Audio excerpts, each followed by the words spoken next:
Well, good afternoon. We have a video on teaching time today using picture books. And this one is probably, teaching time is probably one of my favorites just because it's so easy to do. It's such a natural thing to be able to learn and to teach if you kind of just let it happen the way it's supposed to happen. So I'll read books that have to do with time. So here's an example of one. Charlie Pie Chart in the Case of the Missing Dog. However, honestly, if you find any book, any picture book that has to do with time, that's something that you have available at the library that is near you, that's totally cool, because how I really do teach it is with this clock. This is a real clock, and it has, as you can see, it has got all of the numbers in there. I like that it is split into fours so that you can be able to see that better and have a visual. It's got the o'clock, it's got the quarter past, half past, quarter to.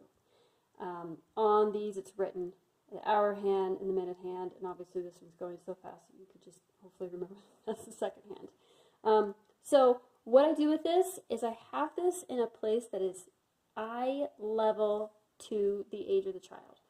So this is going to be pretty low. If you have it in the classroom, it's going to be at a place where they can see that. And even if they take it off the wall, that I'm always totally fine with that, because I'll sometimes see, I'll have kids take this off the wall at home, that I have this one at home, and they'll copy it, make a clock themselves, and that's super cool.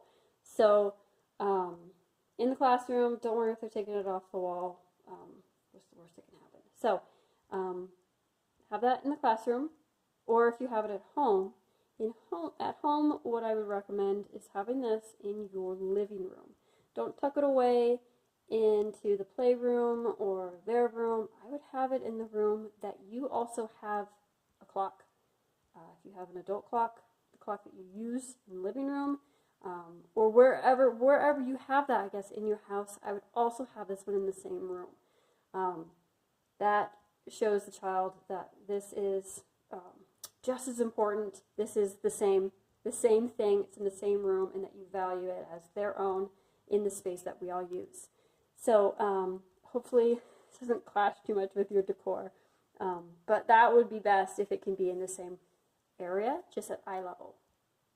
Then throughout the day, they have access to seeing this, and when they ask you at home or in the classroom, what time is it? When are we doing this?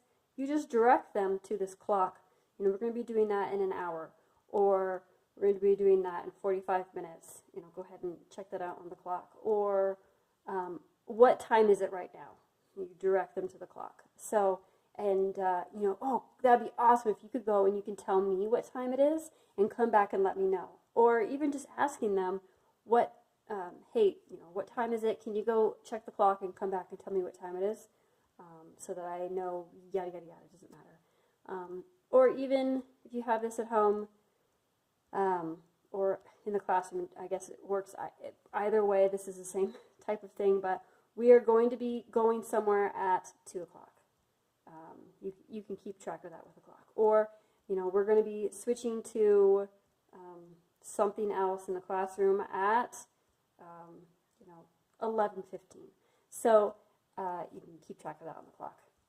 There's a lot of ways to integrate this into your everyday life, which I think it just makes it so much easier than having the worksheets or kind of drilling it into them with any sort of tool that they have to teach time. This one is, it's real, and I think that they children appreciate using things that are real. And so it's great. So I just got this. There's a lot of different kinds of clocks that are real clocks that have kind of this display. A little bit of different styles that you can use. Maybe some of them don't have this, or some of them, you know, look differently in how the numbers are. So you can go online and find those. They're really cool in an easy way to teach kids time in a just really fluid way. So This book or any other book, I just read about time to integrate that into the lesson as well. But any book that you can find, or all of them, just you know, at the library that they have that has something to do with time, or even just in books that you're reading, in the novels that you're reading. Time is just such an easy one to incorporate into everything else. So this is great. It's a great tool. This is how I teach time. All right, and we know what time it is now, so you know it's almost 3 o'clock. I will see you guys next time.